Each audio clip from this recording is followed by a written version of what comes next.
De la joie, enfin.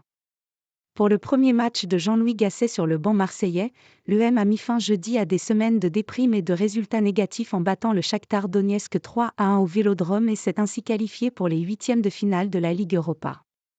Gasset, 70 ans, est arrivé à Marseille avec comme premier objectif de soigner les têtes, embuées, selon son propre terme, par un enchaînement terrible de matchs sans victoire et de buts encaissés dans les dernières minutes ou juste après avoir marqué.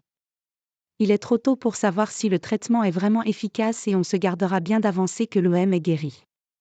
On en aura une idée un peu plus précise dimanche après la venue de Montpellier, mais on sait au moins que Marseille a retrouvé un peu de vie et d'enthousiasme, alors que les dernières semaines de Gennaro Gattuso à la tête de l'équipe avaient été sombres. Jeudi, le premier enseignement a été que le public marseillais n'a pas lâché ses joueurs. Avant le coup d'envoi, quelques banderoles ont tout de même été sorties, et tout le monde en a pris pour son grade, joueurs, dirigeants et propriétaires. Mais dès le premier coup de sifflet, le Vélodrome a chanté, poussé et encouragé. Cela n'a pas suffi à tout régler car le premier quart d'heure marseillais a été très compliqué, avec d'abord un bel arrêt de Paul Lopez devant Sican, 8e, puis un pénalty grossièrement concédé par Jonathan Klaus.